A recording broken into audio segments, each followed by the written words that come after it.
পাঁচটি কারণে স্ত্রীর প্রতি স্বামীর আকর্ষণ কমে যায়। এক নম্বরে, স্বামী যা বোঝায় স্ত্রী যদি তার উল্টা বোঝে।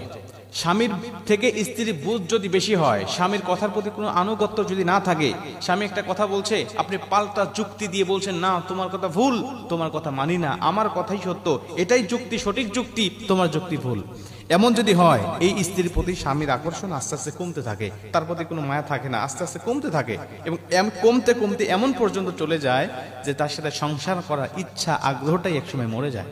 এজন্য স্বামী যা বুঝবে আপনি চিন্তা ভাবনা করবেন যে আসলে তার বুঝটা সঠিক কিনা, এর পক্ষে আসলেই দলিল আছে কিনা, তার যুক্তিটা আসলেই গ্রহণ করার মতো কিনা। যদি হয় তাহলে পাল্টা যুক্তি দাঁড় করাতে যাবেন না। যদি মনে করেন না তিনি ভুল কিছু বলছে, তাহলে কৌশলে কায়দা করে নম্র ভদ্র ভাষায় তাকে বোঝানোর চেষ্টা করবেন, কখনো তর্কে জড়াবেন না। দ্বিতীয় নম্বরে, যেই স্ত্রী স্বামীর মুখে মুখে তর্ক করে, যে স্ত্রী স্বামীর মুখে মুখে তর্ক করে, ওই স্ত্রীর প্রতি স্বামীর কোনো মায়া থাকে না, মহাব্বত থাকে না। তাতে আপনি যতই সুন্দরী হন না কেন, তাতে আপনি যতই বিশ্ব সুন্দরী হন না কেন, উচ্চ শিক্ষিত হন না কেন, উচ্চ বংশের মেয়ে হন না কেন, আপনার প্রতি কোনো মায়া, কোনো মহাব্বত, কোনো ভালোবাসা থাকবে না। এজন্য আপনাকে অবশ্যই নম্র ভদ্র হতে হবে। যে স্ত্রী স্বামীর মুখে মুখে তর্ক করে না এবং স্বামী রেগে গেলে চুপ থাকে, স্বামীকে হাসি দিয়ে, খুশি দিয়ে, অঙ্গভঙ্গি দিয়ে সন্তুষ্ট করার চেষ্টা করে, ওই স্ত্রী যদিও কুৎসিত হয়, ওই স্ত্রী যদিও কালো হয়, ওই স্ত্রী যদিও মূর্খ হয়, নিম্ন বংশেরও হয়, তারপরেও তার স্থান স্বামীর কলিজার মধ্যে থাকে। এজন্য কখনোই দুই নম্বরে স্বামীর মুখে মুখে তর্কে জড়াবেন না। তিন নম্বরে, স্বামীর মতামতের বাহিরে আপনি কোনো কাজ করবেন না। স্বামী যে মতামতটা দিবে, এই মতামতটা আপনি গ্রহণ করার চেষ্টা করবেন। কারণ নবীজি বলেন, আল্লাহর পরে যদি কাউকে সেজদা দেওয়া জায়েজ হতো, আল্লাহ স্ত্রীকে বলে দিতেন স্বামীকে সেজদা করার জন্য। আল্লাহ নবী এমনি এমনি বলেন নাই। অবশ্যই স্বামীর মতামতের দাম রয়েছে, স্বামীর গুরুত্ব রয়েছে, এজন্যই আল্লাহ নবী হাদিসটা বর্ণনা করেছেন। চার নম্বরে, স্বামীর পছন্দের মূল্যায়ন করতে হবে। স্বামীর পছন্দের মূল্যায়ন করতে হবে। স্বামীর পছন্দ আছে বিধায় সে আপনাকে পছন্দ করে বিয়ে করেছে, এটা ভাবতে হবে।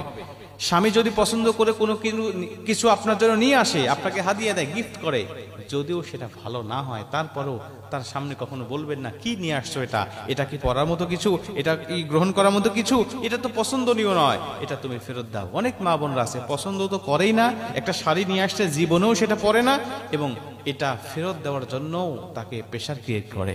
এজন্য স্বামীর চয়েসের উপরে, স্বামীর পছন্দের উপরে সবসময় মতামত আপনি দায়িত্বশীল হবেন, এটা আপনি গ্রহণ করবেন। কোনো কিছু নিয়ে আসলে সাদরে গ্রহণ করবেন, দেখবেন এটা আপনার জন্যই ভালো হবে। সে মাঝে মাঝে আপনার জন্য বিভিন্ন কিছু নিয়ে আসবে হাদিয়া, গিফট হিসাবে। 5 নম্বরে, স্বামীর পরিশ্রমকে মূল্যায়ন করা। স্বামীর পরিশ্রমকে আপনি মূল্যায়ন করবেন। আপনার স্বামী যে পরিশ্রম করুক না কেন, যে পেশায় থাকুক না কেন, সে যখন আপনার ওই পেশা থেকে সে ফিরে আসবে ঘরে, অফিস আদালত থেকে, ব্যবসা বাণিজ্য থেকে, দোকানপাট থেকে অথবা মাঠে ঘাট থেকে যখন ফেরত আসবে, আপনি তাকে একটু সময় দিবেন, আপনি তাকে বিভিন্ন কিছু আগায়া দিবেন, আপনি তাকে বলবেন, হ্যাঁ তুমি অনেক পরিশ্রম করে এসেছো, আমি তোমাকে একটু সময় দিচ্ছি, আমি তোমার ক্লান্তি দূর করে দিচ্ছি।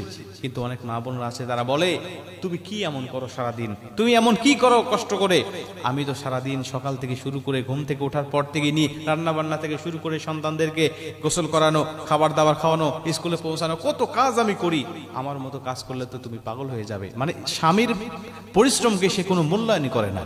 এই স্ত্রীর প্রতি কোনো আকর্ষণ থাকে না, এই স্ত্রীর প্রতি বিরক্ত তৈরি হয়, এই স্ত্রীর প্রতি বিভিন্ন রকম খারাপ লাগা কাজ করা শুরু করে। এক পর্যায়ে সুখের সংসার আর সুখের থাকে না। এটা বিভিন্ন রকম ফিতনা ঢোকে মনের মধ্যে, দিমাগের মধ্যে শয়তান ধোঁকা দিয়ে এই সংসারটা বিচ্ছিন্ন করে দেয়। এজন্য মা বোনদেরকে বলতে চাই, এই 5টি কারণ যদি আপনার মধ্যে থাকে, এগুলো পরিত্যাগ করেন, আপনার সংসার অবশ্যই সুখের হবে ইনশাআল্লাহ।